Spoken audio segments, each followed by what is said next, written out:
ubwiza bw'Imana, ubwiza bw'Imana bukugira special. Nimba ubyizera uvuga uti amina.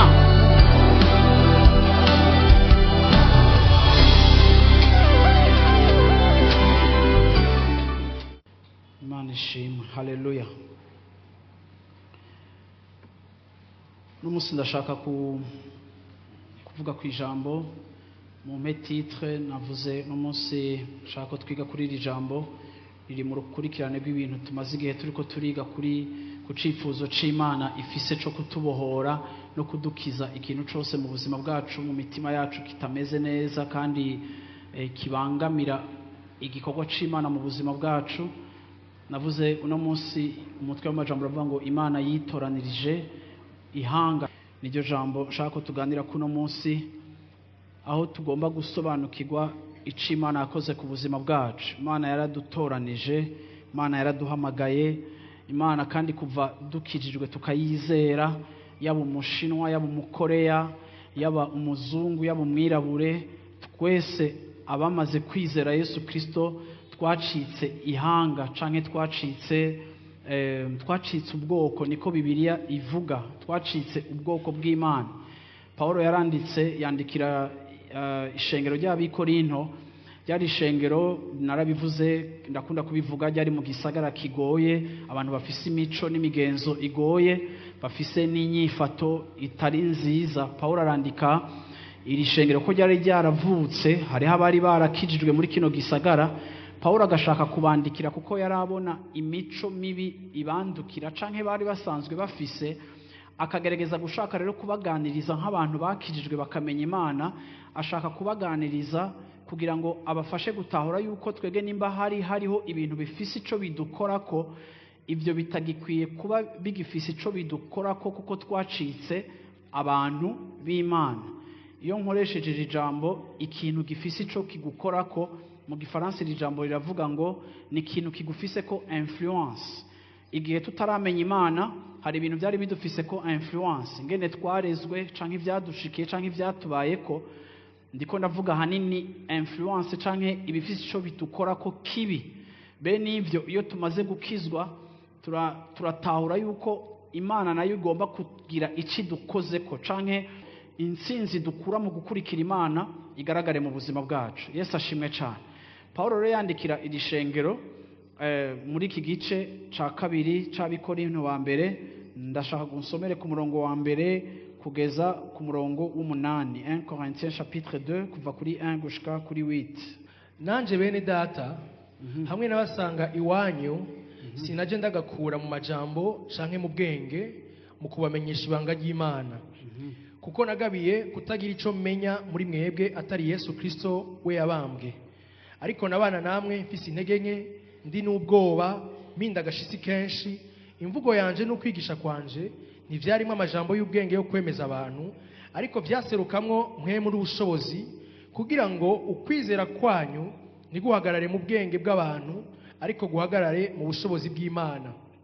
Yamara tuvugana ubwenge hagati mu batunganijwe gose, ariko ubwo bwenge si ubw'iki gihe canke ubw'abaganza b'iki gihe bagenda bashira, ariko tuvugishwa n'ubwenge bw'Imana bwari bwaragizwe ibanga, bwari bwaranyegejwe, ubw'Imana yagabiye kera ibihe byose bitarabaho ko buzoba icubahiro cacu. Kandi mu baganza b'iki gihe nta wabumenye, iyo baba barabumenye ntibaba barabamvye umwami w'icubahiro. Amen. Amen. Paulo ngaha yanditse, ndashaka kuramwo ivyimviro bitatu canke bine muri iri jambo Paulo yanditse hano hantu. Ariko Paulo mu kwandikira ishengero, ndabisubiremo, iki gisagara cari gisagara giteye imbere. Niki ni gisagara mugiye kwiga muri kahise muza gusanga ari gisagara cari gifise abafilosofe, cari gifise abantu benshi bazi ubwenge, kandi cari ni gisagara gifise abantu bafise ubuhinga bazi kuvuga, abo twita imvuzi canke aba orateur. Bari babantu bazi bafise ubuhinga n'amateknike yo kuvuga, bigatuma rero abantu barakunda kuja kumviriza bene abo bantu. Hari aba n'amahiganwa yo kuvuga kugira ngo bamenye umuntu azi kuvuga. Rero iyo umaze kumva abantu bazi kuvuga, hari igihe biba biryoshe kumviriza umuntu azi kuvuga.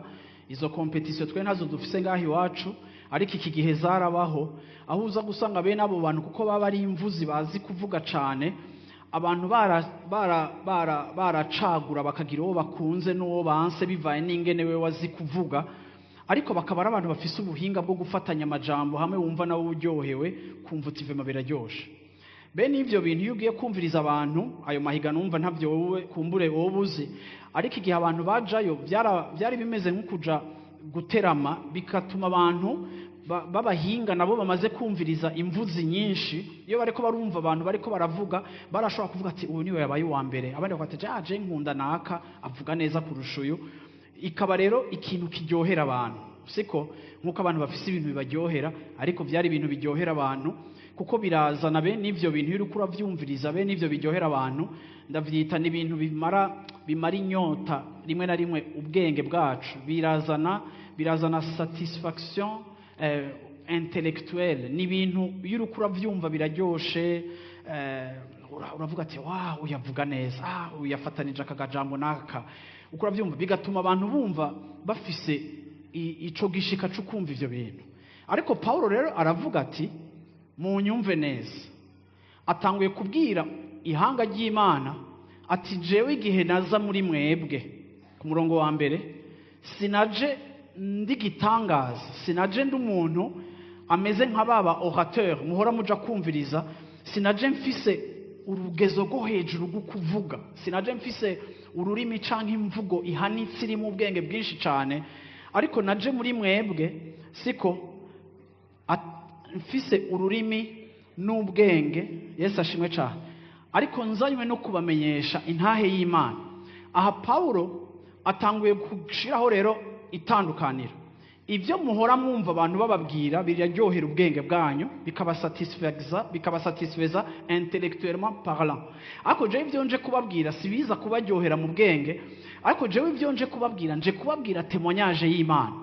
Rero ntimukompare canke ntimunyakire kuko ndi imvuzi, kuko ibi mu bitandukanye na bya bindi muhora muja kumviriza. Igihe najanje muri mwebwe nta kindi nari ndajwe ishinga no kumenya, nari nipfuza kumenya Kristo muri mwebwe. Yesu ashimwe cyane, kandi Kristo yabambwe. Arababwira ati nta kindi tubakeneyeko, ntidukeneye kumenya amashuri mwize, ntidukeneye kumenya amafaranga mufise, ntidukeneye kumenya abo muzinanye, ntidukeneye kumenya ico muri canke ico mwahora muri, ntituri muri club y'urusaku n'ubusutwa yo kumenya abantu no kumenya anxious souci.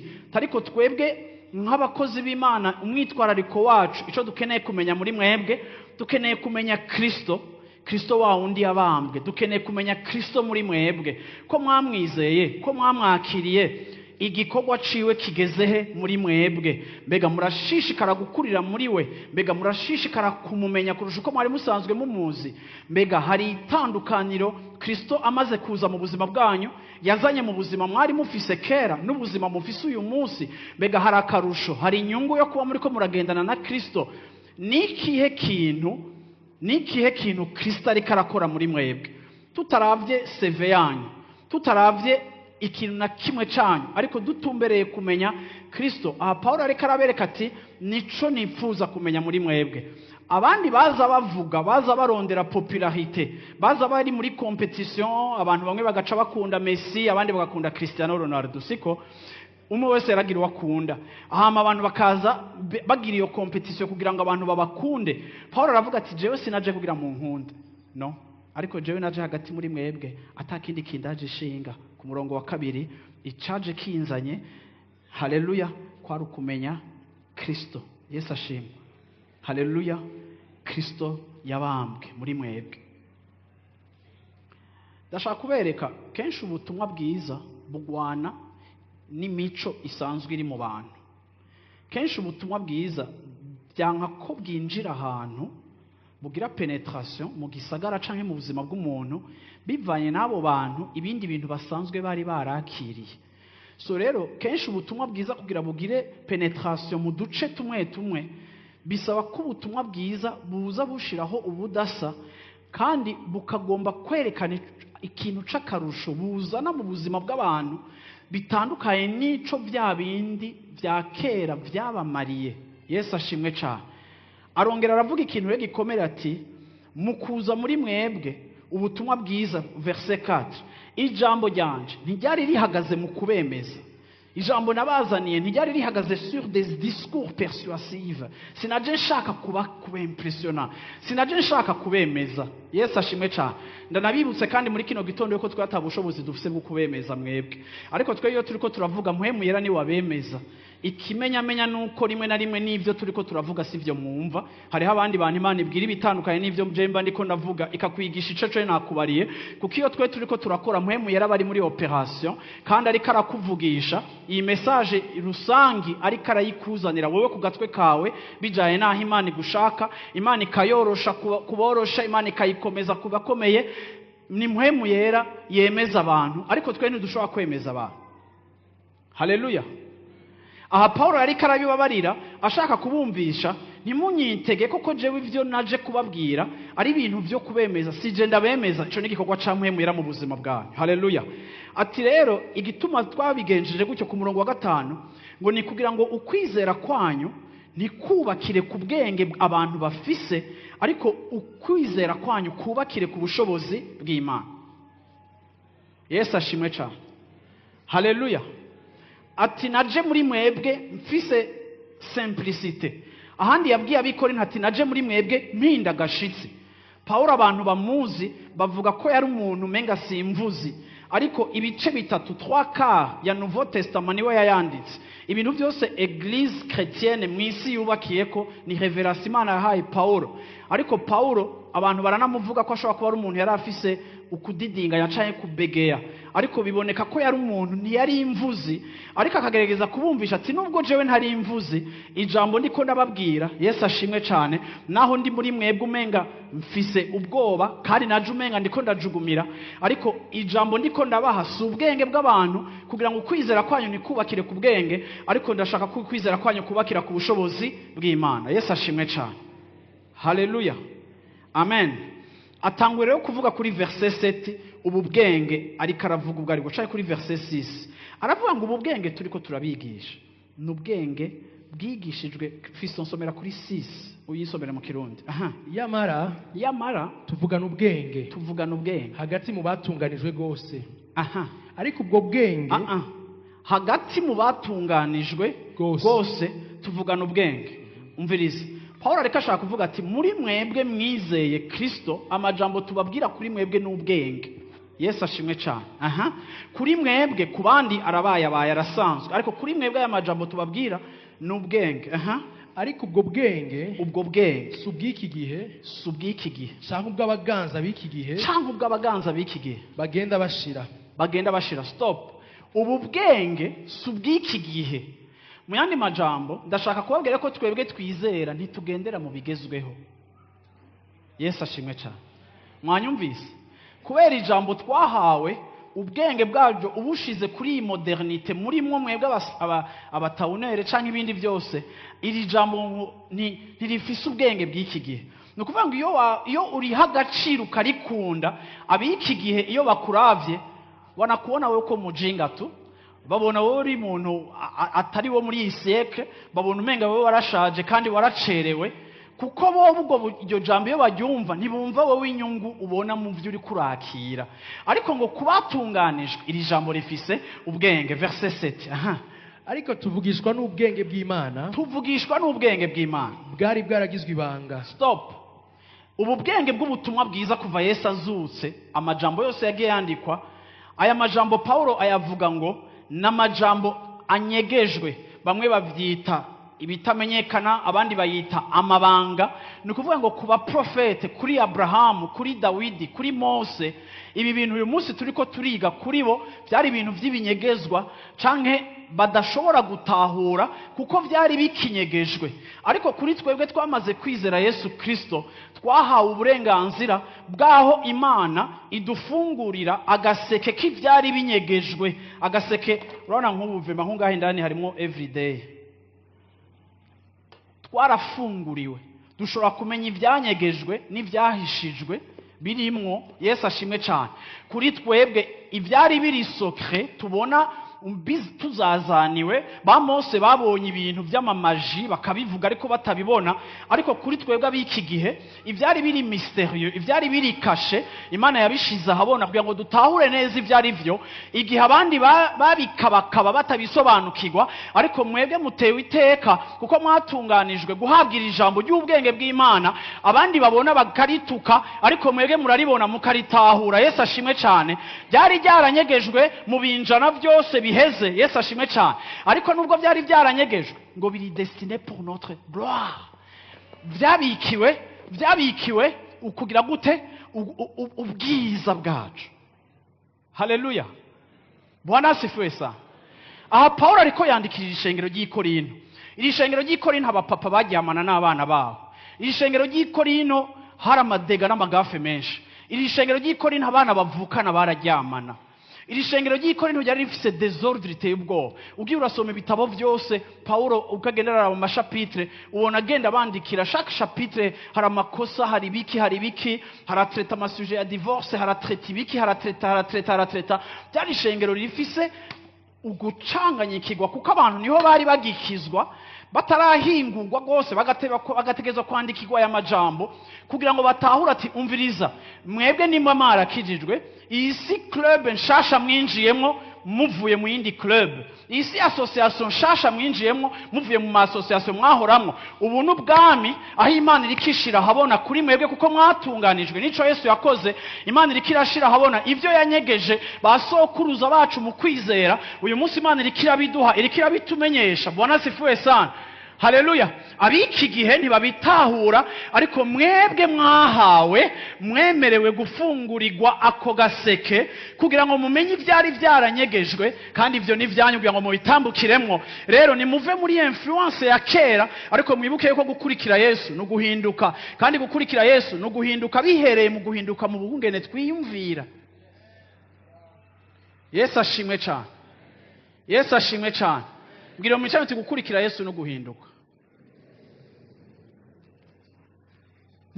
Ntibikunda, ntibikwiriye yuko tumukurikira tugagoma turi kwa kundi. Yesu ashimwe cyane. Verset 8 mu Kirundi.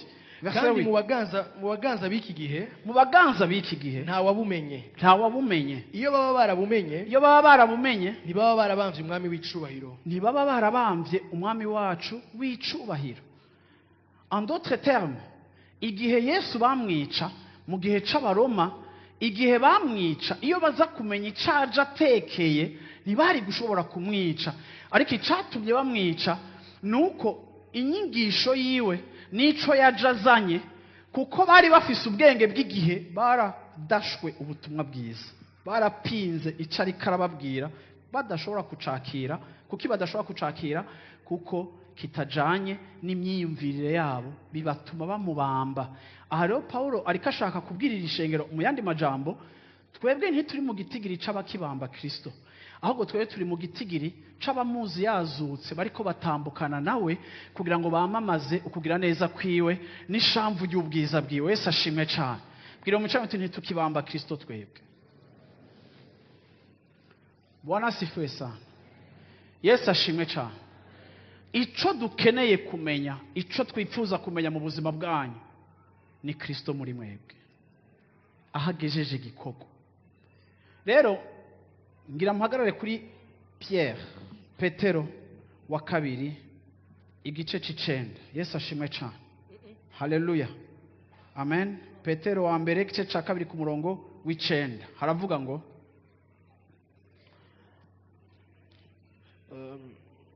ariko mweho muri ubwoko bwatoranijwe. Stop. Ariko mweho muri ubwoko bwatoranijwe. Urumva ko na Petero asa n'uri kara confirm icimviro Paulo yari afise, kuko biguma bikenewe yuko abantu bakijijwe batahura ico barico. Ndaza kubaha example muri Ancien Testament iza kubafasha gutahura uno munsi vy'ukuri kintu nshaka kuvuga ko, kugira ngo wumve neza difficulté uno munsi ihari n'ahantu Imana irikira dutwara muri imisi yacu y'amasengesho yo tuko turasenga ngo Imana itubohore. Haleluya. Ariko mweho muri ubwoko bwatoranijwe. Ni bande ari ubwoko bwatoranijwe? Hariho abantu mwisi cyangwa uduce mwisi usanga bavuga ngo twe turi ubwoko bw'Imana, ako nabwiye ko ubwoko bw'Imana n'abantu bizeye Yesu Kristo. Yesu ashimwe cyane, Yesu ashimwe cyane, Yesu ashimwe cyane. Ariko tweho turiki turi ubwoko bwatoranijwe. Murumva yuko Petero nawe atanguye atandukanya bizera n'abandi bantu bose. Abantu bose Imana yarabaremye, ariko kandi abantu bizeye Yesu Kristo bakamuha ubuzima bwabo bahishurira ico yakoze, ico kintu cakoretse kibashira mu yindi position mu rubwoko bugize gute bwatoranijwe. Bandanya. Mukoranije kuba abami n'abaherezi. Mukoranijwe kuba abami n'abaherezi. Muri Ancien Testament abami bari abantu basigwa amavuta, abaherezi bari abo mu muryango wa Aroni, nibo bonyene Imana yari yatoranije bari abaherezi, bahavuye bitwa abalewi. Abo nibo bitwa abaherezi, nibo bakora ico gikorwa, nta bandi bagikora. Ariko mwebwe abantu bo mu isezerano rya kera, Yesu amaze gupfa akazuka, abantu twese twakijijwe tugigwa abami n'abaherezi. Yesu ashimwe cyane. Ntibikiri limite kuri famiye y'abalewi, ntibikiri limite ku bayuda, kuko Imana yabatoranije ngo bacike ihanga ryayo. Ariko twese abizeye, ijambo ry'Imana rivuga ngo twagizwe abami n'abaherezi. Iyi ni position spirituelle. Iyo umuntu yizeye ko Kristo yapfuye akazuka, akatura n'akanwa kiwe ko Kristo ari umwami, Bibiliya ivuga ngo urakizwa. Iyo dukijijwe, impwemu zacu zirabohoka, zikava mu rupfu zigacika impwemu nzima. Bibiliya ivuga ngo kera mutarakizwa, kera mwari mupfuye mwishwe n'ibyaha byacu. Ariko ntitwari dupfuye, twaratembera tukaryoherwa, tukasambuka, tukononekara. Ariko kandi ntitwari dupfuye physiquement, ariko spirituellement tutarakira Yesu tuba dupfuye. Rero kuva tumaze kuba bazima twizeye ico Yesu yakora, haleluya, dutanguwe kubwigwa abo turibo. Yesu ashimwe cyane. Mwebwe murabami n'abaherezi. Ico nico muri ico. Yesu ashimwe cyane. Igituma biri important ko umuntu atahura identite, umuntu yifata ukwari. Yesu ashimwe cyane. Elema ya mbere ya transformation y'ubuzima bw'umuntu ihera mu kumenya akaranga kiwe canke identite yiwe. Haleluya. Yesu ashimwe cyane. Yesu ashimwe cyane. Yesu ashimwe cyane. Akaranga kawe, impinduka igiye kuza mu buzima bwawe, ntizokwitangira imbere kwitahura. Kuko iyo umaze kwitahura ico rico umenya n'ingene ubaho. Aravuze rero ngo mwebwe muri hanga ryera. Iri jambo rikurikira, abantu bashiriweho kuba inyegu yiharije. Mwashiriweho kuba inyegu yiharije. Yesu ashimwe cyane. Mwashiriweho kubaho inyegu yiharije. Nukuvuga ngo mwebwe muri ab'Imana, ntimukivanze. Imana ntibasangiye na Satani. Imana ntimuri kumwe n'Imana na Satani. Ntimuhora muja kuvizita Satani. Imana yatwaye yaraciharije. Umunsi reka ndabahe n'aka example gasanzwe. Umunsi mwusanga aya mabafre yacu, canke twobabwira ko kubera dukeneye amafaranga twayakotesheje muri boîte, mwebwe modutera amabuye, sivyo abantu b'Imana? Mwovuga ngo ya vraiment ngo nimufume murondera amafaranga ukundi nako n'ivyuma by'ishengero bija muri boîte, sivyo? Navuze ngo ivyo ni ivyuma. None wowe kujaye akaguru kawe gashobora guhimbaza Yesu, aho karakare gashobora fire in Bosnia. Come on, izo nizo mperuka jewe. Yesu ashimwe cyane. None kuba baya mabafre adakwiye kuja mu bintu bitari vyo, kuko iwe ujayo. None wowe amabafre, wowe uri beyicini kurusha amabafre. Wowe n'amabafre nikiye kiri important. Iyo abantu batimenye ntibashobora no guhindura n'ingene babayeho. Birakenewe cyane ko mumenya abo muribo. Yesu ashimwe cyane. Ndaramukije abantu bari mu rushengero bambaye antisore bariko barahekenya jojo. Kwanza n'amajojo tujya mu gatondo rimwe na rimwe ari suspect. Ariko ndashaka kugira ikintu kimwe ngo turakwihanganiye ntudutera umupfuke. Ariko kandi ndashaka kumenyesha ngo hariho ubuzima wowe utacemerewe, kuko nimba ugomba kuzinduka ukaza ngo nazindutse kare mu gatondo, numva baririmba, numva batazira, nimumfashe bukukuru Orahi, bavuga ubukuru bw'ihoraho Imana, icubahiro irahera wawe. Haleluya, haleluya, iyo ndirimbo yanje. None wowe uririmba iyindi, none wowe ukirimba bwa burofa bishoboka? Ni mu isoko rimwe bandanya muririmbe, mu isoko rimwe ntihashobora kuvamo amazi arura n'ayasosa. Yesu ashimwe cyane. Amaguru yawe ntashobora gutazira ibipfuye, agatazira. Ntashobora gutamba indirimbo za sexualité na sexe hama kandi ugatamba indirimbo z'Imana. Impossible. Mwebwe muri hanga ndirimbira ririmba bandanye indirimbo ntirahera. Mwe muri hanga ryagize gute? Ryatoranijwe muri hanga, ryejejwe muri nihanga. Yesu ashimwe cyane. Muri nihanga ryejejwe kandi muri hanga rigize gute? Yigaruriwe. Un peuple acquis. Yesu ashimwe cyane. Mwarabohojwe, mwaravuye mu maboko y'umwansi, ntimukiri mu maboko ya Satani. Ego twarahabaye nta muco twari dufise, ariko twarimuriwe mu bwami bw'Imana, bw'umwana Imana, bw'Imana w'Imana. Mbega bavuga gute? Mu bwami bw'umwana w'Imana twarimutse. Bwira mu icyo twarimutse. Yesu ashimwe cyane. Turi aki, turiharije, twarasohotse, ntibasubirayo, ntibagarukayo, twarakize, twaracitse. Ubwenge buturongora ntibutahurwa hanze, ariko n'ubundi bwenge butandukanye n'ubwenge bw'iki gihe. Twe ntiturikira b'iki gihe, twe ntitugendeshwa n'ivy'iki gihe, ariko twe tugendeshwa n'uburongozi bwa Mpwemu w'Imana, bivanye n'ingene ariko aradutwara, kuko niwe yaduhamagaye atugira ihanga ry'abami n'abaherezi. Yesu ashimwe cyane. Yesu ashimwe cyane. Yesu ashimwe cyane. Yesu ashimwe cyane. Nimba unyumva uvuga uti amina kuba kwera. Haleluya. Aha. Kera nta bantu mwarimo. Kera nta bantu mwarimo. Ariko noneho Fiston wavuye kuri 9. Wacha kuri 9. No. Aha. Oya 9 ndi kuri 9. Kuba inyegu yiharije. Kugira ngo mukwize ishimwe giyabahamagaye. Umviriza. Kugira ngo mukwize ishimwe giyabahamagaye, ikabakura mu mwiza, ikabashitsa mu muco wayo utangaje. Bwira mu icyo wahamagare gukwiza ishimwe. Ubuzima bwawe bwacitse annonce y'ishimwe ry'Imana. Abantu bakubonye bagomba gushima Imana. Abantu babonye imyifato yawe bagomba gushima Imana.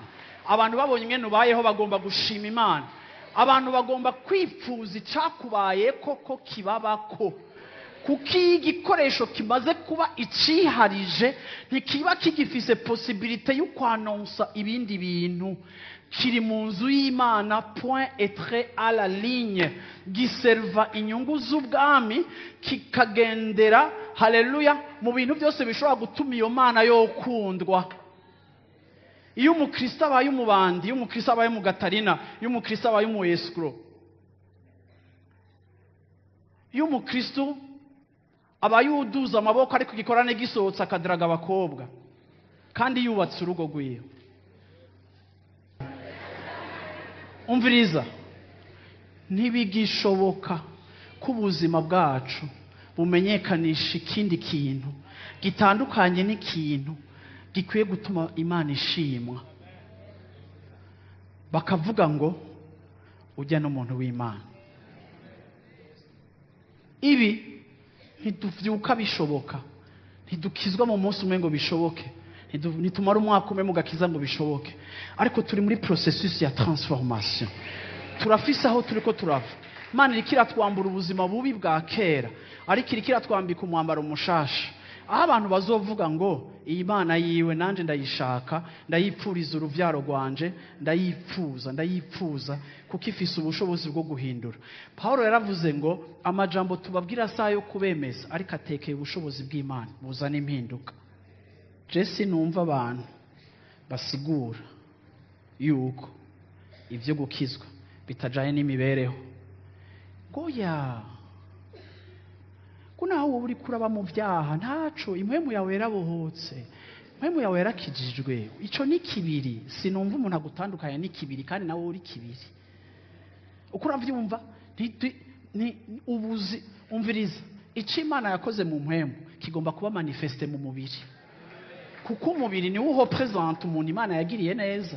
Wowe tukwatsa umubiri none ntuca tuja ku mpanda, none kubera iki wanka ku mpanda ariko wabaho ugashaka kubaho umenga ibintu gikonsidere? No, ico kibiri nyene nico ki ambassadeur cico Kristo ariko arakora mu buzima bwawe indani muri wewe, kiri important rero ingene ci comporte.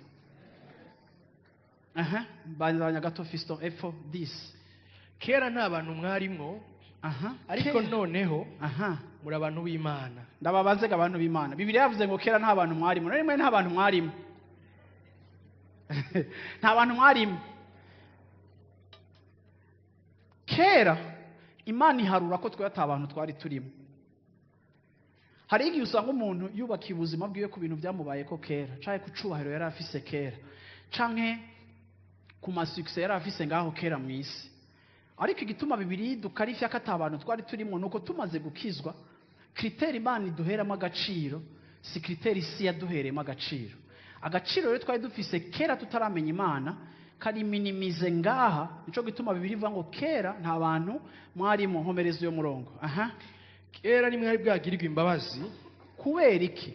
Icatuma ata bantu mwari murimwo nuko mutari bwagirirwa imbabazi, ariko noneho mwarazigiriwe. Abo nkunda ndabinginga ko muri nyambukira n'ingenzi. Stop. Ko mwebwe muri abaturiste, muri nyambukira n'abagenzi, vous êtes des étrangers muri iyi si, mwebwe muri nyambukira ko ariko muri rero bwira umucetse ko ariko turi ko muri nyambukira n'aba étranger. Mwirinde ibyifuzo by'umubiri bigwanya ubugingo. Twese turafise ibyifuzo bitubamo mu mubiri, ariko kuko twamaze kumenya ijambo ry'umuco, ivyo byifuzo iyo bitujemo biza bije kugwanya ubugingo. Ndabibutse yuko igihe twakizwa Imana ikidutwara mu gikorwa cyo kutubohora. Vuga uti kubohoka. Rero iyo ndiko ndabohoka, ndiko ndagenda ntera imbere, nkabohoka ishavu, nkabohoka ugwanko, nkabohoka amakosa yose ari mu buzima bwanje, ko ngenda ndabohoka, hama muri je hari ivyifuzo bivuga ngo ngo none ngo kubera ngo wamenye Imana niho abantu baca bakubonera piga kicwa. Ukora byumva, ico ni icifuzo c'umubiri kishaka kunsubiza gukora ibintu ndiko ndabohoka. Rero ngo ibi vyifuzo bidusunikira gukora ico Imana iriko iratubohora. Ibi vyifuzo tukwiye kugira gute?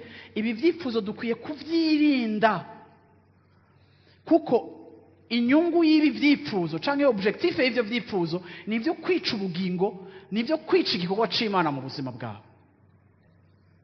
Nuko rero mwirinde ibikorwa vya kameremere bishaka kwica ubugingo. Burya ndama mvuga kenshi, umuntu yicwa n'ikintu kimurimwo kurusha uko yicwa n'ikintu kiri hanze. Mwanyumvise abantu b'Imana? Nico gituma je ntakunda ko dushira importance ku bansi bo hanze. Na ndirimbo zivuga ngo banaduchukia lakini mugatafanya hivi. Oya, batuchukie basituchukie. Umwansi wo hanze ntaruta umwansi w'indani. Ibikwica birakurimwo. Niko Yesu yavuze abigishwa bariye badakaravye, yarababariye ngo ababwira ati icica umuntu sikimujamo, icica umuntu nikimuvamwo. Inyuma ya Satani umwansi wacu wa mbere ni kameremere kacu. Muri twebwe turi amabomba retardement agomba kuexplosa, ariko office responsabilité yo kutemera kwiyo bombi turika, kuko muri wowe bikwica birihagije. Igihe rero wibajije kwico wifuza ukwiye kuciyiha no kucihebera, ubu uri kurica ubugingo. Urangirize kuri 12. Mugire ingeso nziza mu mahanga. Kugira ngo mugire ingeso nziza mu mahanga. Mbega mu mahanga ni he? Ni muri Italy? Ni he? Ni muri Cameroon? Ni he tugira ingeso nziza? Mu mahanga ni he? Guhera verse ya mbere twasomye yabagize ihanga. Muba mu bwiza cyo kimwe n'abandi, mukaba mu irohero no mu nyakabiga cyo kimwe n'abandi, ariko kuko mwakijijwe mwagizwe ihanga. Muriko muranyumva shengero ry'Imana? Kandi urabona yuko iyi Imana iriko irashaka kubona ingene tuboneka, isuye kandi kutubwira ngo mugire ingeso nziza mu mahanga. Kugira ngo no kuvyo babavuga nabi nk'inkozi z'ibibi, no ku byo abantu babavuga nabi bakabavuga ko mwe muri inkozi z'ikibi mwebwe musenga, ibikorwa byanyu byiza babona, ariko ibikorwa byanyu byiza abantu bazobona bize bitume bahimbaza Imana ku munsi bagendeye. Abo nyene babavuga bahimbaza Imana umunsi izobagenderera. Uko muranyumva agashengero ry'Imana? Muriko muranyumva? Vuga uti ingeso nziza. Jewe nemera yuko iyo umuntu yakijijwe Imana igenda imukiza akagenda agira ingeso nziza, mu bamwegereye bakavuga ati by'ukuri uyu muntu kuva amenya Imana hari ibintu byahindutse. Kandi bene uyu muntu umushize ahantu acika icitegererezo muri sosiyete. Yesu yaravuze neza, yavuze ngo mwebwe muri umunyu w'isi. Iyo umunyu utakaje akanovera ngo barawuta hanze bakawuhonyora. Iyo abantu mukirijwe mwakurikiye Imana canke ukunda Imana, ubuzima bwawe utari icitegererezo, bituma abantu baguhonyora ugacika igikoresho c'ibitutsi, kuko abantu ubishaka utabishaka bakwiteze ko wewe bakubona ko ibidasanzwe. Niyo bagukritika ariko iyo uhemutse baba bambere mu kukuvuga, nibo baba bambere mu kuguposta, nibo baba bambere mu gutangaza amakuru y'ivyagushikiye. Kuko Imana, Yesu yaravuze ngo mwebwe mumeze nk'akazu kamanitse ku musozi, ku gisagara, agasagara kari ku musozi, abantu bose barakabona. Aha ni mwataha midi, ejo ni mwaba muri ku kazi cyangwa mukaba muri ku mashuri, hari visibility mufise kuko témoignage mufise ivuga Kristo. Hari ibintu abantu batabitezemo, hari n'ibintu abantu babitezeko. Ukura nivuga muntu w'Imana. So urugendo rero rwacu rwo kujana na Kristo, kw'impemu zacu zabohowe tukezwa, iyo turiko turakurikira Imana igenda rero ishitsa ivy'ingeso zacu, kugira ngo mu ngeso zacu abantu nibatubona babona Imana, kuko babona ingeso nziza.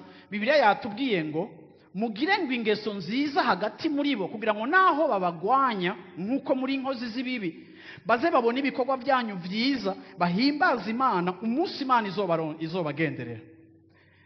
Madamu, washobora kuba ufise ikibazo c'umugabo atarakizwa, umenga arakugora, ariko kuko wowe wamenye Imana, rimwe na rimwe ivyamwa vyawe mu maso y'umugabo wawe birashobora kumutuma agera ahantu akubona ko ivyamwa vyiza, bikamutuma yifuza Imana yawe, kuko arakuzi udafise ivyo vyamwa. Ariko changement Imana ikirakora mu buzima bwawe irashobora kumwatiha nawe gushaka kumenya Imana. Hama iyi Imana ngo imugenderereye ntimwereke ibiriko biraba mu ijuru, ariko ngo Imana igenderereye abatizera ibereka ingeso nziza twebwe dufise. Nukuvuga ngo wewe uri terrain Imana ikoresha kugira ngo ipromoting ubwami bwayo. Sinzi kuri kuranyumva. So rero wowe igihe atangeso nziza ufise mu buzima bw'iwawe, ico bikora bituma izina ry'Imana ritukwa.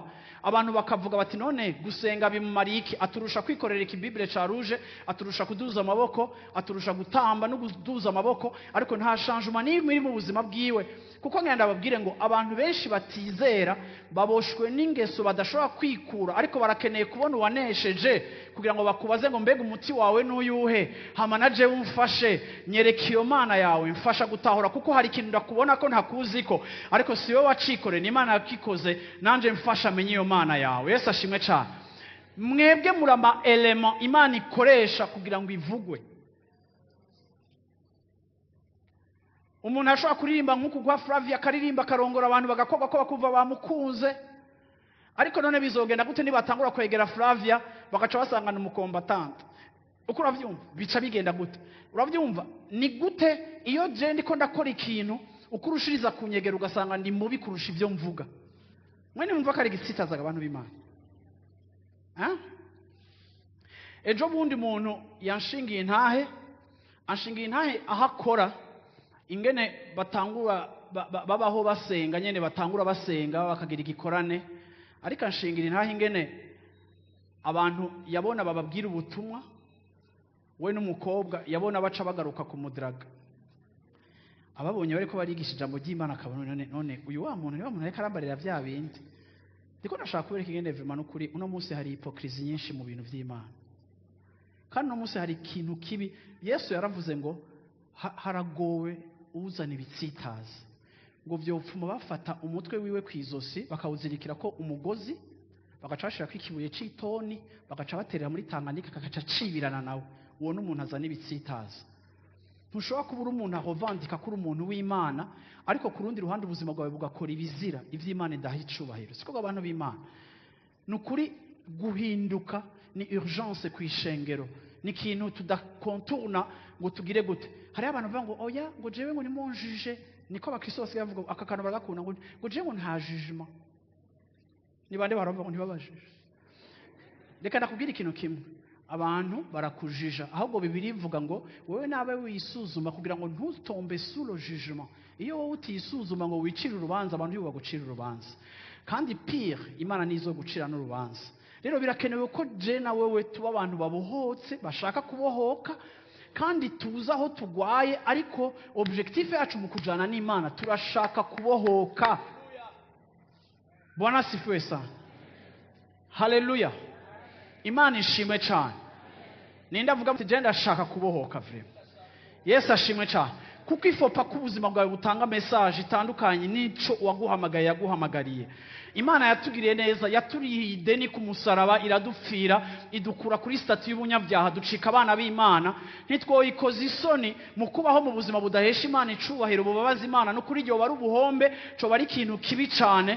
Ariko igihe kirageze ku buzima bwacu nk'ishengero kugira ngo aho turi hose ducike ishamvu ry'Imana, abantu bajejwe ishimwe ry'Imana. Iyo tuvuze ngo turabaherezi, abaherezi bakora igikorwa cyo guhimbaza, bakoranye igikorwa cyo kuririmba, cyo kuzana amatazirano. Iyo tuvuze ngo turabaherezi, ntibiri kuri podium kandi si bya Sunday service, ariko ni vya misi yose mu buzima bwacu. Turabaherezi aho uri hose, ugomba gushishikara uri kurahereza abantu, bakakubona mw'icitegererezo, bakamenya Imana biciye muri wowe. Nico gituma Imana yatugize un peuple mis à part. C'est pas pour rien. Ntidushize mu igaraje, ariko idushize mu igaraje ngo idukore, kandi uko dusohoka ducike témoignage vivant. Haleluya. Yesu ashimwe cyane. 2 Rois chapitre 1. 2 Rois chapitre 1, guhera kuri verset 2 ukagera kuri verset 16. Uransomere rapidement. Iyi niyo passage nshaka kuza guhagarara ko ubwanyuma. Umunsi uri izina, Ahaziya akoroka aciye mu shingo z'idirisha ryo mu cumba ciwe cyo hejuru, ahaba i Samariya, yenderamo kugwara. Bukeye arungika intumwa ati nimugende mundagurize Bayali Zebubi, imana y'Ekuroni, mumbarize ko nzokira iyi ndwara. Maze umumarayika uhoraho abarira Eliya w'itishubi ati va hasi uje guhura n'intumwa z'umwami w'i Samariya, uzibaze uti mbega icyatumye muja kuri Bayali iyo mana y'Ekuroni kuraguza, nuko atamana yariho mu Bisirayeli. Uti none rero uku niko uhoraho agize, uti ntuzovyuka ku kigwa uryamye ko, utuzopfa nta kabuza. Nuko Eliya aragenda. Maze izo ntumwa zigarutse ku mwami arazibaza ati mugarukanywe n'iki? Ziramwishura ziti twahuye n'umugabo aratubarira ngo nitugaruke ku mwami yadutumye ngo tukubarire tuti uku niko uhoraho agize, ngo mbega icyatumye utuma kuri Bayali Zebubi iyo mana y'Ekuroni kuraguza, ngo nuko atamana yariho mu Bisirayeli. Ngo nuko rero ngo ntuzovyuka ku kigwa uryamye ko, ngo uzopfa nta kabuza. Arababaza ati uwo muntu yaje guhura namwe akababarira ayo majambo asate? Baramwishura bati yari umuntu yakatse ivyoya kandi yarakenyeje umukanda w'urusato. Aravuga ati uwo ni Eliya w'itishubi. Jusqu'à combien? 16. Umwami araheza atuma umugabisha agaba ingabo 50 ari kumwe n'izo ngabo ziwe ngo bamufate. Nuko aduga iyo Eliya ari, asanga yicaye ku mpinga y'umusozi. Aramubarira ati yewe muntu w'Imana, umwami aradutumye ngo manuka umwitabe. Eliya yishura uwo mugabisha w'izo ngabo 50 ati asangwa n'umuntu w'Imana, umuriro nutibuke uve mu ijuru ukuyigizanye n'izo ngabo zawe uko ari 50. Ako kanya umuriro uca utibuka uvuye mu ijuru umuyigizanya n'ingabo ziwe uko ari 50. Umwami arongera atuma uwundi mugabisha w'ingabo 50 nyene ari kumwe n'izo ngabo ziwe ngo bamufate. Araza aramubarira ati yewe muntu w'Imana, umwami aradutumye ngo manuka n'ingoga umwitabe. Eliya arabishura ati asangwa ndi umuntu w'Imana, umuriro nutibuke uve mu ijuru ukuyigizane n'izo ngabo zawe uko ari 50.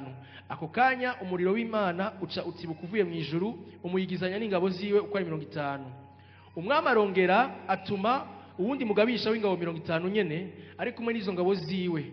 Uwo mugabisha wa gatatu araduga, ashitse afukama imbere ya Eliya aramwinginga ati, yewe muntu w'Imana, ndakwinginze amagara yanje n'ayabasavyi bawe uko ari 50 ntagutera imbabazi. Raba umuriro uvuye mu ijuru uheje kuyigiza babagabisha ba mbere bomi bo n'ingabo zabo uko ari 55, ariko noneho amagara yanje nagutera imbabazi. Maze umumarayika w'Uhoraho abarira Eliya ati, manukana nawe ntimutinye. Nuko ava hasi amanukana nawe aja ku mwami. Aramubarira ati, uku ni Uhoraho abajije ngo mbega icyatumye utuma abantu kuri Bayali ya mana y'Ekuroni kuraguza, ngo nuko atamana yari yo mu Bisirayeli wosiguje, ngo nuko rero ngo ntuzovyuka ku kigwa uryamyeko ngo uzopfa nta kabuza. Amen.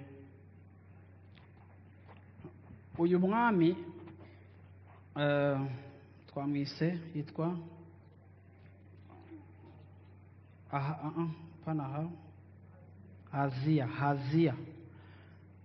Haziya. Uyu ni umwe mu bami muri Isirayeli, ari mu bami batwaye imyaka mike, ariko kandi yitwa ko yari umwana w'umwami azwi cyane, yitwa umwami Ahabu. Uyu mwami Ahabu, kimwe mu bintu azwi ko cyane nuko ari we mwami igihe yari atwaye, nico gihe Eliya yakora igikorwa cyo gutibura umuriro ugakoroka uvuye mu ijuru, Abisirayeli bakoranye, hari abavugishwa ba Bayali n'abandi. Eliya akavuga ati, turabe Imana izana imvura. Hari hamaze imyaka 3 n'amezi 6 atamvura igwa, hari kiza c'inzara, ariko ivyo Eliya akaba yabitumwe kubikora kuko yashaka yuko muri Isirayeli havamwo imana zitarizo, ibigirwamana. Ndiko ndavuga Isirayeli, ndashaka ngarukane mu vyimviro vyanyu yuko muri Ancien Testament Isirayeli ni hanga Imana yari yatoye kugira ngo yerekane Imana ya Isirayeli, kugira ngo andi moko abana nabo ayandi mahanga ntibaze basenga ibigirwamana, ahubwo bamenyeshwe na Isirayeli Imana y'ukuri. Ni ukuvuga ngo ku buzima bwa Isirayeli hari umuhamagaro ku buzima bwabo bwo gutuma Imana imenyekana, uwo ni umuhamagaro. Ariko hari igihe bishika iyo umuntu ku buzima bwiwe hari umuhamagaro canke kwihanga hari umuhamagaro w'Imana, bigashika yuko abantu bagenda bevoluwa, bakagenda bari ipembeni y'ico bahamagariwe, ariko ntibakigwemo, ntibarashitse ku ntumbero, kuko hari ibindi byaje gusamaza ubuzima bwabo. Rero Isirayeli igihe cyose Imana yama ibavugisha bataragwa no mu kibazo, kugira ngo iba prepare ikintu kizoshobora gutuma bayihemukira, kuko Imana yagomba kugendera hagati yabo ikabakorera ibitangaza, kugira bafite ayandi mahanga agira ipfuhe avuga ngo yo Imana ya Isirayeli. Hama nabone babwire Isirayeli ati, nimutubwire Imana yanyu. Hama Imana iciva muri Isirayeli icika Imana y'amahanga yose. Ni ukuvuga ngo muri principe ya evangelisation muri Ancien Testament Imana idependa kuri Isirayeli kugira ngo amahanga amenye Imana.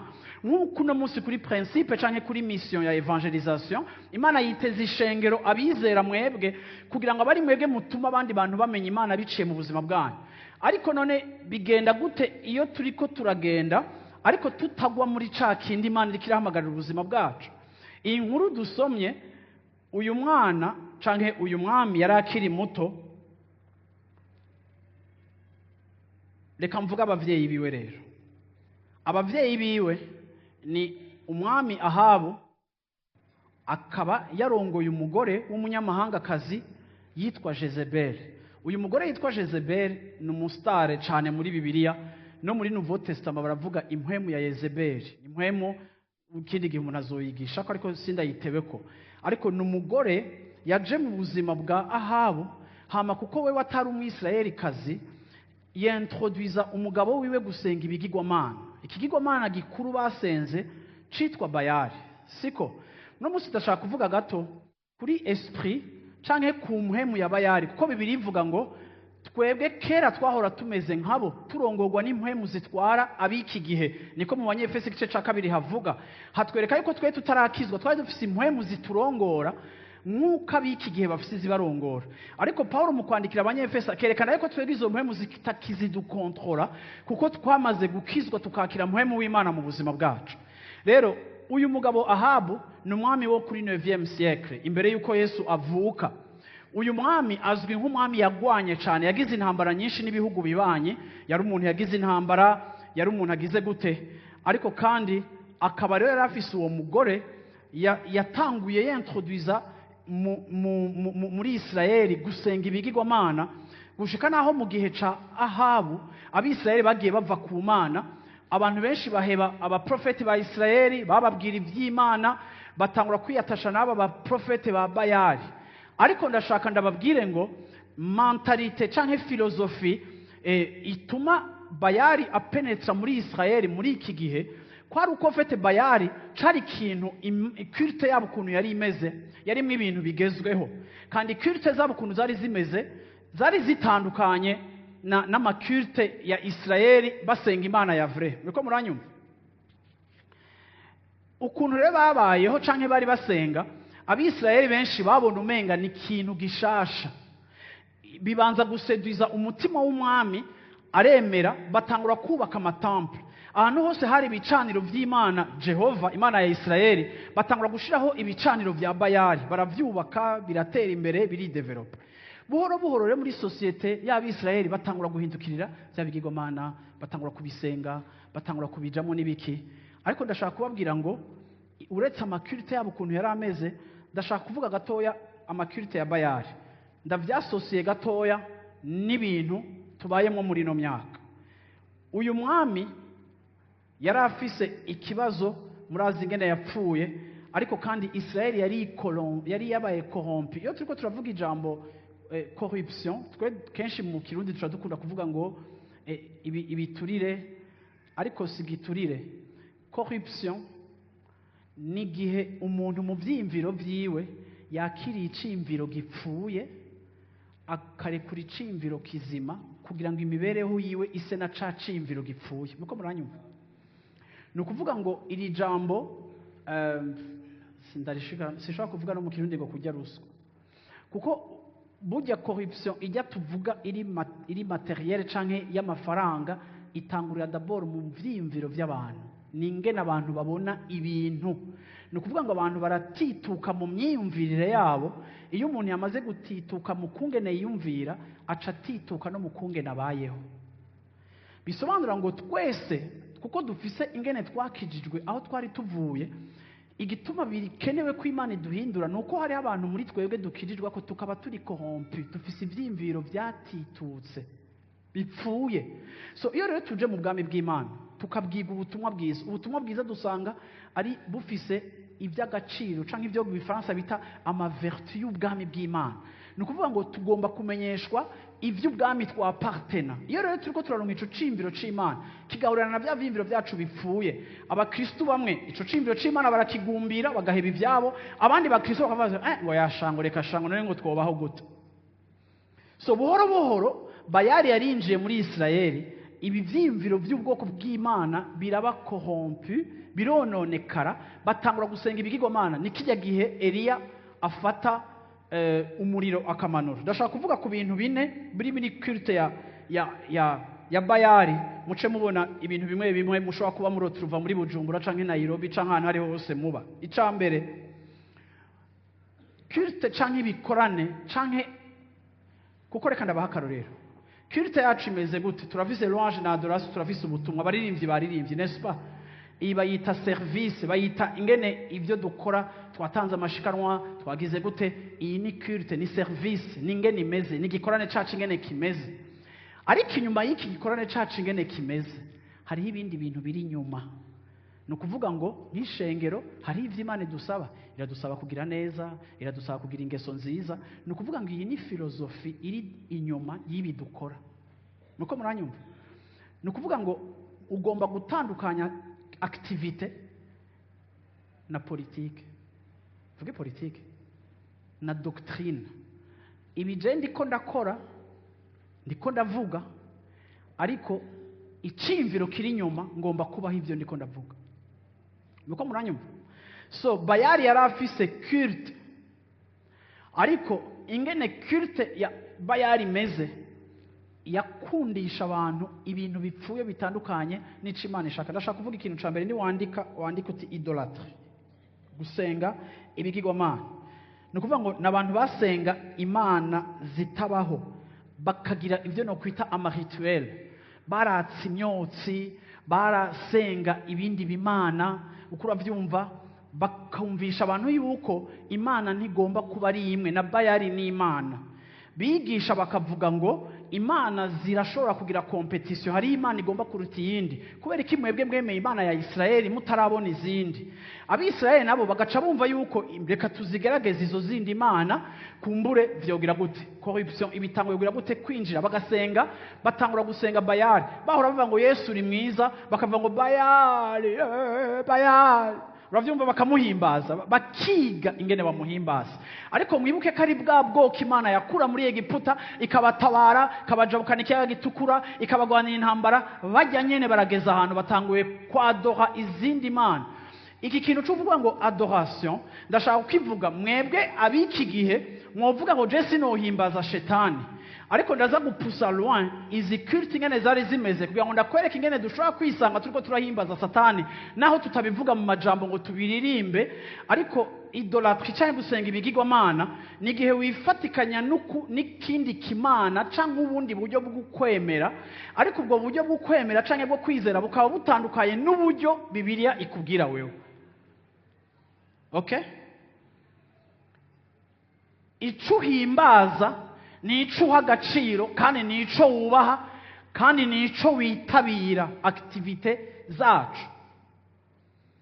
Ni ibinyene tuhotruva muri Corinthiens, aho Paulo ariko aragerageza gufasha rya shengero rishasha kumva yuko twebwe dusigaye dufise ubwenge bw'ubumana butandukanye na burya bwenge tutagishobora kwadera ku bipfuye bya kijya gihe, kuko twebwe twarimuwe. Abiki gihe ubwo bwenge bwacu ntibabutahura, ariko nibwo duhamagariwe kugendera mu muriko murangiye mvuga abantu b'Imana. Haleluya. So aba bantu rero ico nako navuga basenga ibigirwamana, muri izo culte zabo bakora exactement nuko ntafise umwanya wo kubivuga. Ikintu cyose Imana yabwiye Mose mu mabwirizwa 10 cyose barakivyola, cyose barakirengako. Ni kuvuga ngo bari à l'opposé y'ivyo basanzwe bemerera bakurikira. Vuga uti ibigirwamana, idolatre. Kindi kigira kabiri, mu gikorane canke mu bantu bakurikiye Bayali bakora, batanga amasacrifice y'abana. Baraza mu bikorane byabo bagatanga abana, mu gutanga abana bakabica, bakabaturira, bagasesa amaraso yabo. Ico baba bariko barondera faveur za Bayali. Bayali kugira umuhimbare bagomba gutanga abana babo. Ugasanga chaque famille kugira ngo yerekane ingene yiyemeje gukurikira Bayali, chaque famille bagashwazisa umwana, bazana bakamushira ku gicaniro, bakamwica akiri umwana mutoya. Ico nico gikorwa bakora. Ariko ndashaka kubabwira yuko abo bana nyene b'Abisirayeli bariko baricwa. Mwibuke ko twega Imana twizera ari Imana y'amageneration. Yesu ashimwe cyane. Ndiko ndashaka kukwereka ngo igihe cyose Satani umugambi afise, wamara umugambi wamuza ugwanya umugambi w'Imana, kandi igihe abana bariko baricwa bagatangwa nkuko byakozwe na Farao, ni ukuvuga ngo Satani ariko arica generation ikurikira, kugira ngo irihanga Imana rero yaratoranije kugira ngo riserukire Imana ntiribe rigishobora kurepresenta Imana, kuko nta ruvyaro bagifise. Kuko famille yose yarashobora gutanga, ufise abana 4 ugatanga 3, ni ukuvuga ngo famille yatanga la majorité y'abana ifise, bagasigarana n'abana bakeya. Ivyo nivyo vyakorwa muri culte ya Bayali. Ariko urumva yuko iyi objectif yo kwica uruvyaro ni objectif yo kwica Israeli, ni objectif yo kata generation ibaho kugira ngo Imana poursuive umugambi wayo biciye muri Israeli. Kandi iyo yari service iri rapide, kuko hari gihe byashika mu Bisirayeli bakagira umwami yubaha Imana, ivyo bintu byose akabikuraho. Ahabu muri renye yiwe ikinco kintu yari karazana ari karenstitua abana bakicwa. Iyo ndiko navuga ngo abana bakicwa, mugomba mwege kubera amaso, mwege mukijijwe ikintu cyose gikoncerna uruvyaro rwanyu. Kuko nubwo uno munsi Bayali atari karakora ku mugaragaro ngo abana banyu bicwe physiquement, abana banyu bariko baricwa mu mishaha yabo, muravye ivyo baraba n'ivyo bakurikirana. Satani afise projet, nimba mwebwe uno munsi mukunda Imana mukayikurikira, Satani afise projet ku bana banyu kugira ngo yice uruvyaro rushobora kumenyekanisha Imana. Ndagomba kwego nta gikorwa na kimwe ca Satani kidatumbereye famille. Ibikorwa byose bya Satani biri generationnel.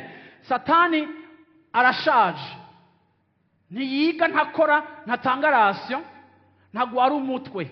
Igikorwa ciwe no gusambura uruvyaro rw'Imana.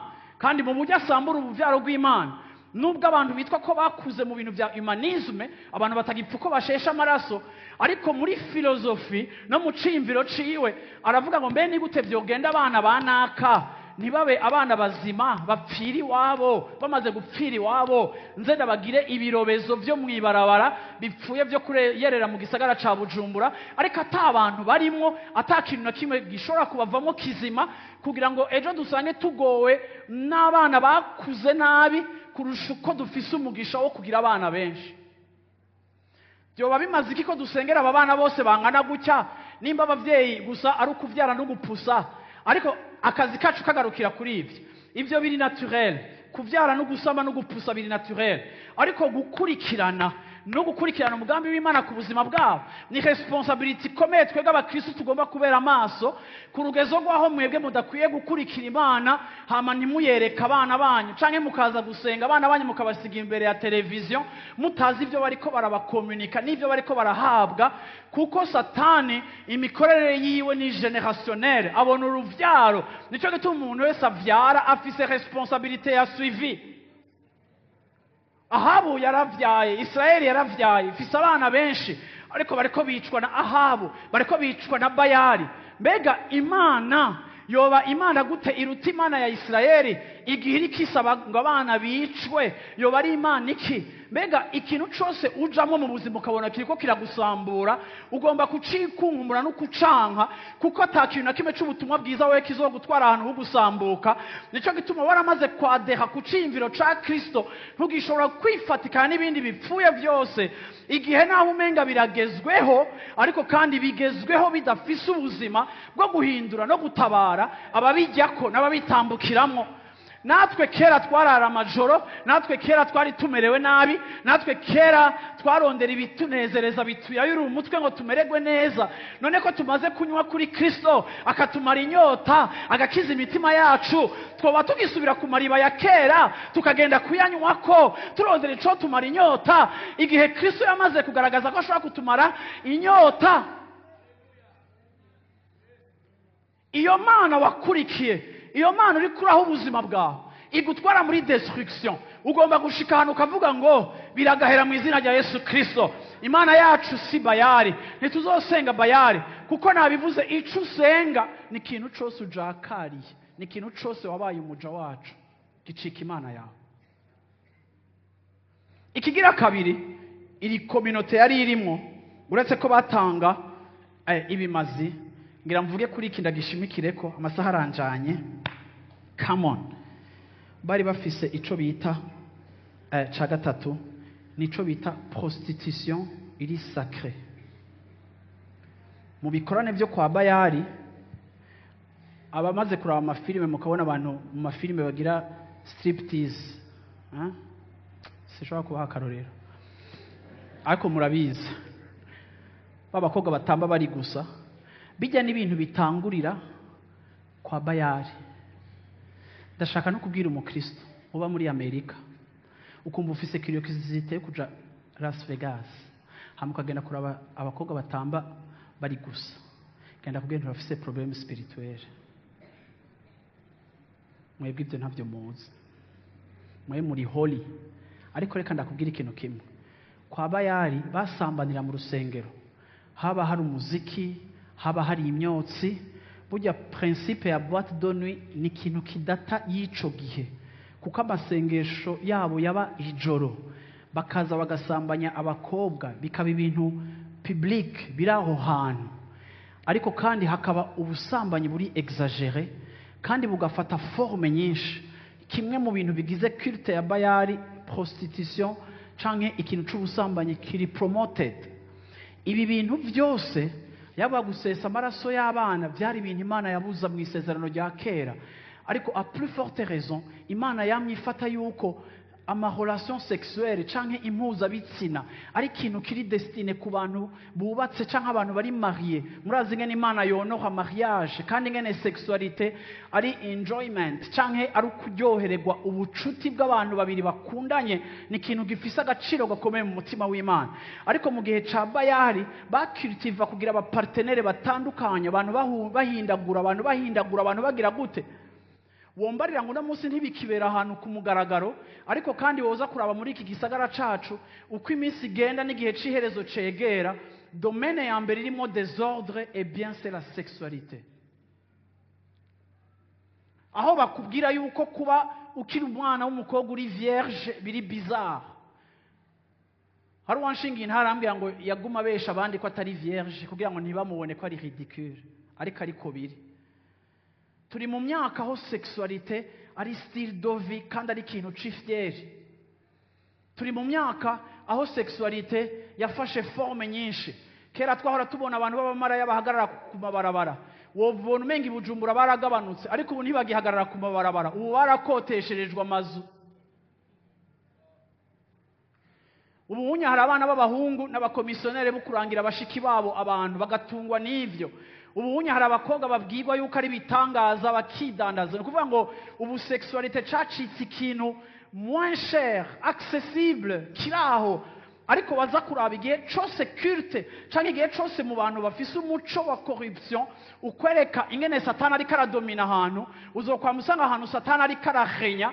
Sexualité ni ikintu gikomeye. Ugiye za Amerika du Sud ukaraba abantu drogue iganje, sexualité ntigira gahunda, n'abana bavyara abantu batazi nuko bavyaye. Ni ukuvuga ngo sex ni ikintu gisanzwe, kandi uko iminsi igenda irahera iraba mibi, niko na sex igenda ifata forme ya homosexualité n'ibindi bintu bitandukanye. Isi iriko irononekara, ariko c'est le même esprit ya Bayali. Bayali force ziwe zirihagaze kuri la sexualité, kuko la sexualité ifatikanye no kurondoka no kugwira kw'abantu. Ariko kandi nimba arico kintu satani akoresha nka instrument yo gutegeka ahantu no kuvangira ivyimviro vy'abantu, ndagomba ndakubwire ngo iyo désordre sexuel birababaza cyane iyo uyisanze no mu bantu bamenye Imana bakabaho bavanga canke bavuga ngo nta muhunga hazwa n'umwe. Iyo migani yose irapfuye, irashaje. Ariko kandi ndakubwiye ikintu kimwe ngo iyo ni mpemu ya Bayali igukontrola. Ariko kuri uyu munsi ndaje kubabwira ngo Imana iri kirarondera ihanga, kandi Imana ikirarondera ihanga ibohora, kugira ngo ayandi mahanga amenye ngo abakurikiye Imana nimba barabohotse bagakira iyo désordre sexuel. Iyo désordre sexuel rikirica ingo. Iyo uri umuntu wabaye mu marelation ari multiple n'abahungu n'abakobwa batandukanye, ntushobora kuryohererwa umugabo cyangwa umugore ubwo Imana izoguha, kuko ufise comparaison n'abandi ba partenaire. Uyu munsi dusengera abantu akubwira ngo iyo njyamanye n'umugabo wanje niyumvira uwundi mugabo. Ariko ibi vyose nuko iyi esprit nyene, uravyumva, itumbereye kugwanya umugambi w'Imana. Imana ni ya famille, Imana iha agaciro umuryango. Imana sexualité yayigize ikintu kiri sacré. Ariko kandi na Bayali nawene yakigize ikintu ahubwo gihawe ikaze muri sens opposé, bifise agaciro gatandukanye n'agaciro Imana yabihaye, kandi mu kwereka abantu no kugira ico abantu bagira ngo liberté sexuelle.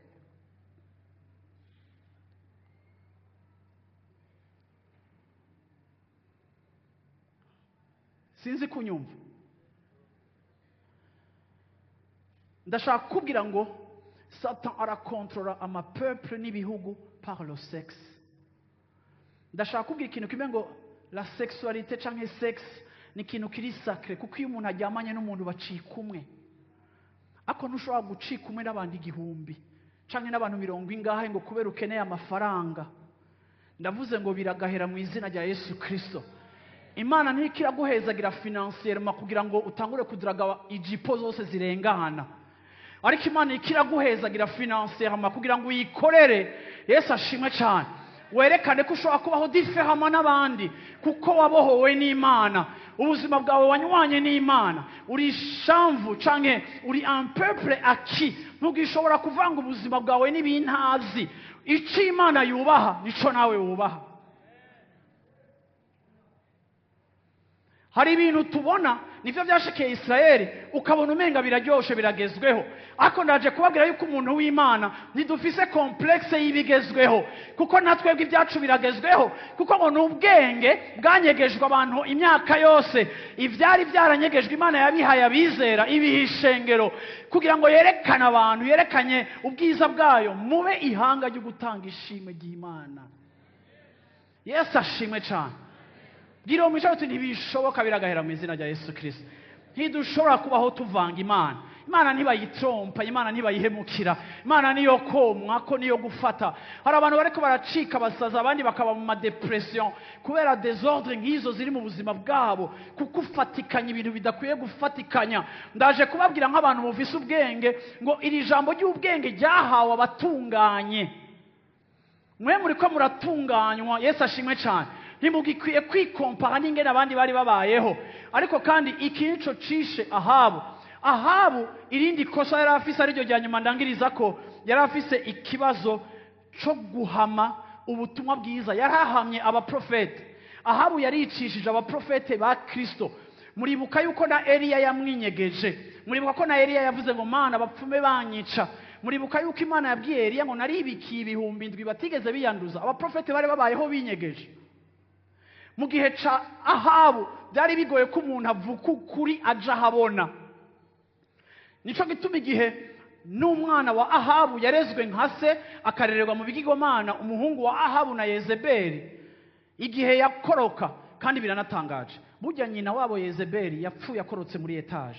Yarakorotse muri etage acarapfa, imbwa zica ziramujya nkuko profete yabivuze. Naka gahungu karakorotse kagwa muri etage, ariko koko nikapfa gaca karagwara, kagwaye gaca karatuma abakozi atigena mu ndonderere abaprofete ba Bayali. Mwibuke ko Eliya benshi yari yabisha, ngo agiye kurondera abaprofete ba Bayali. Eliya ategera wa mukozi ngo giye he, ati ngiye patron arantumye kuja kumubariza ko azopfa canke atazopfa. Eliya aramubwira ati azopfa. Subira inyuma ntuje kurondera abandi, kuki muja kurondera izindi mana kandi hari Imana ya Israeli.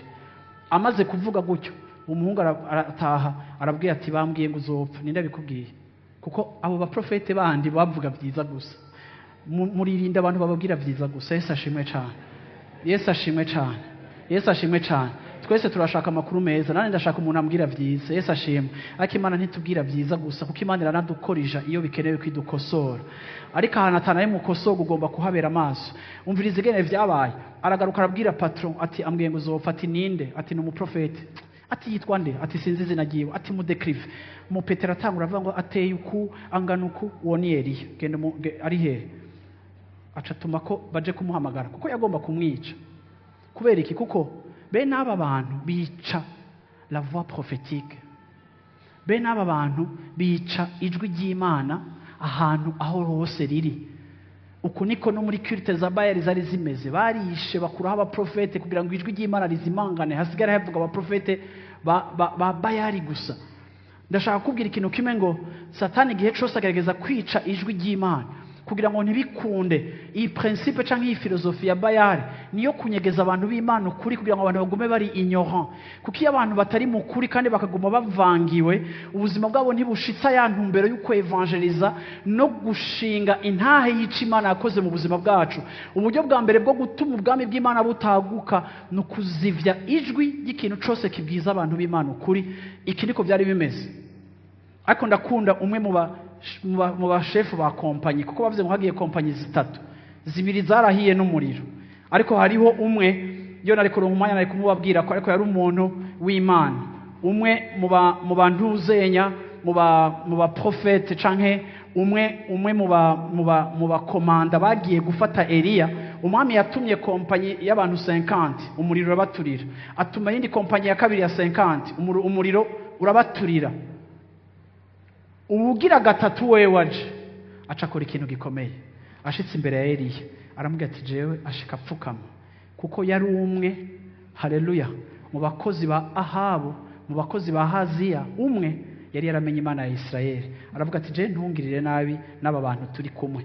Ni a partir y'uwo mukomanda apfukamye Imana yemereye Eliya ati genda ugende kwa sobuja, genda uvugane na Ahabu, genda umubwire na nguma ndamwibagira iby'amutipe genda uvugane na Haziya umubwire uti Imana ivuze iki n'iki n'iki. Yesu ashimwe cyane, Yesu ashimwe cyane, Yesu ashimwe cyane. Gusenga ibigirwamana. Icya kabiri, gutanga amaraso y'abana. Kigira gatatu, ubusambanyi. Kigira kane, kuzivya ijwi ry'Imana. Ibi bintu bine niyo politike ya Satan mu isi yose niyo ariko arakoresha, atahantu na hamwe yimiriwe, kuko nico kintu gituma henye yiwe iba nini. Ndarangije mvuga ngo mwebwe muri hanga ryatoranijwe kugira ngo mwamamaze ishimwe ry'imyahamagaye, muri hanga ryiharije. Yesu ashimwe cyane. Iki ni mwagitahura muzomenya ngo twebwe uwo muvinyu uboreje abandi ntukwiye kutuboreza, ariko nanje nzoba mu bantu bagaragaza Imana, kandi ikintu cyose gisa n'ivyo kikibosha ubuzima bwanje muri iyi minsi yacu y'amasengesho yo kubohoka. Imana mbohora, ariko ndanse kubaho ubuzima butandukanye n'ico wamamagariye. Abantu b'Imana bavuye ngo amen, amen, amen. Munyemerera tugahaguruka tugasenga Imana yacu. Haleluya. Uvuga uti Imana nkoresha. Haleluya. Uvuga uti Imana nkoresha. Haleluya. Nkoresha. Haleluya. Haleluya. Nta kindi Imana ishaka, Imana iragomba kudukoresha. Haleluya. Uvuga uti Imana akoresha ubuzima bwanje. Ndanse kubaho ivyo bintu, ndanse kubaho ico kintu ico arico cose. Haleluya. None ndi imbere yawe, unkoresha ico ushaka, ico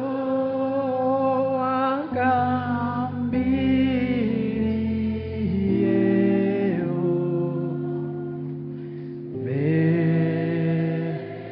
Hari ico yimviriye kugukoresha utarabaho, mubwira uti none ndi imbere yawe, none ndi imbere yawe,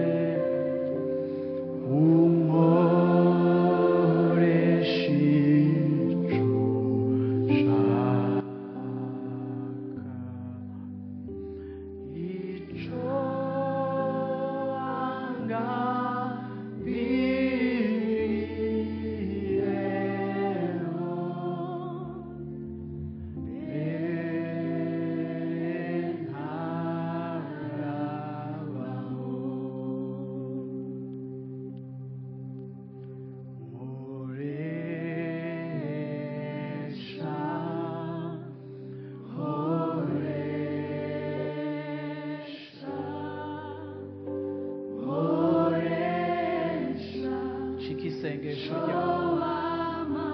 ico isengesho ryawe udugije ibiganza byawe uti nkoresha Yesu, nkoresha, nkoresha, nkoresha icyo wamamagariye. Hindura, hindura Yesu,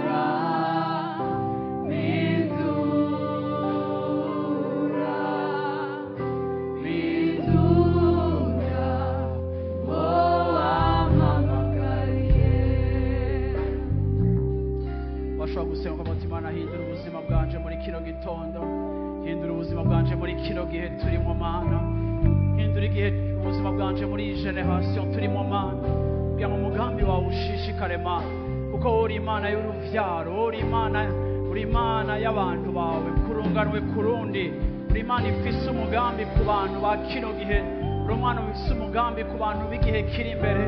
Igihe Satani ariko arica uruvyaro, igihe Satani ariko arakorompa sosiyete, igihe satani ariko arazana imico ipfuye yanduye, igihe satani ariko arahagurutsa abiwe kugira ngo asambure kandi yonone, muri kino gitondo nk'ishengero Mana ndasengera abantu bawe kugira ngo Mana yo mu ijuru hagire ico ukora ku buzima bwabo, ugire neza umuntu wese ari hano hantu Mana, muri kino gikorwa cyo kuduhingura, muri kino gikorwa Mana cyo gukora ingeso zacu.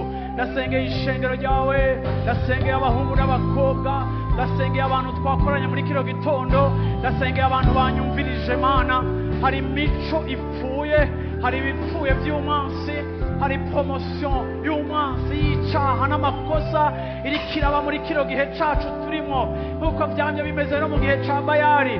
Wa mwuka uracakora, ya mpwemu iracakora, ariko Mana waritoranirije ihanga, waritoranirije ubwoko, waritoranirije abahungu n'abakobwa bagomba guhaguruka bagatangaza bakamenyekanisha ibikorwa vyawe. Reka Mana duhingurwe nawe, reka Mana duhindurwe n'igikorwa cawe, reka Mana tubohoke bose, reka Mana dushikweko n'ivyawe, reka Mana tugendererwe muri iyi generation, muri kino gisagara, muri kino gihugu, muri buno bwoko bwabo bo batoranije, bakoreshe Mana, bagira abahungu n'abakobwa, bagira imbeya z'umuriro, bagaragaza kugira neza kwawe, imbeya z'umuriro bagaragaza kugira neza kwawe. Nduguruje mu izina rya Yesu Kristo, imihamagaro ihagaritswe, imihamagaro ihagaritswe hano hantu, imihamagaro yabaye bloke, imihamagaro itariko irevoliwa, abantu batariko barevoliwa neza. Ndavuze ngo bakize, ndavuze ngo bahore, ndavuze ngo batabare. Yesu we, Yesu we, Yesu we, Yesu we, Yesu we, Yesu we. Umfasha ugahamagara Yesu, ukavuga ngo Yesu, muhamagara niwe mutabazi wawe, niwe yokubohora iminyororo, niwe yocagagura iminyororo yose. Hamagara uti Yesu, mu munota umwe, mu minota ibiri turahejeje. Uvuge ngo Yesu we, Yesu we, Yesu we, dutabare dukize, biraturengeye, biraturusha inkomezi, ariko Yesu waduhaye ubwenge bwawe, ibyari byaranyegejwe, ibitigeze guca mu matwi y'abantu, ibitigeze kubonwa n'ijisho ry'umuntu, ibyo nibyo wabikiye Mana bakunda izina ryawe, kugira ngo Mana yo mu ijuru, haleluya, uba destine muri gloire. Turi destine kuri gloire, turi destine kuri gloire. Uri hanga riri destine kuri gloire, uri umuhungu ari destine kuri gloire, uri umukobwa ari destine kuri gloire, uri umugabo uri destine kuri gloire, uri destine muri gloire. Destine yawe ni gloire, ibitandukanye n'icyubahiro no kugira neza n'ubwiza biva ku Mana biragahera mu izina rya Yesu Kristo, ku buzima bwawe, mu nzu yawe, mu rubyaro rwawe. Reka ijambo y'Imana imenyekane, bimenyekane ngo abantu b'Imana baragenderewe. Ndagomba ishengero rivuge ngo amen, ndagomba abantu b'Imana bavuge ngo amen, ndagomba uvuge ngo amina, ndagomba uvuge ngo amen. Vuga ngo twarabohowe, twarakijijwe kugira ngo ducike ihanga ry'Imana. Muri kino gitondo iminyororo, imigozi, ibya Bayali byose n'ibisa nawe byose ntibigifise ububasha ku buzima bwanje.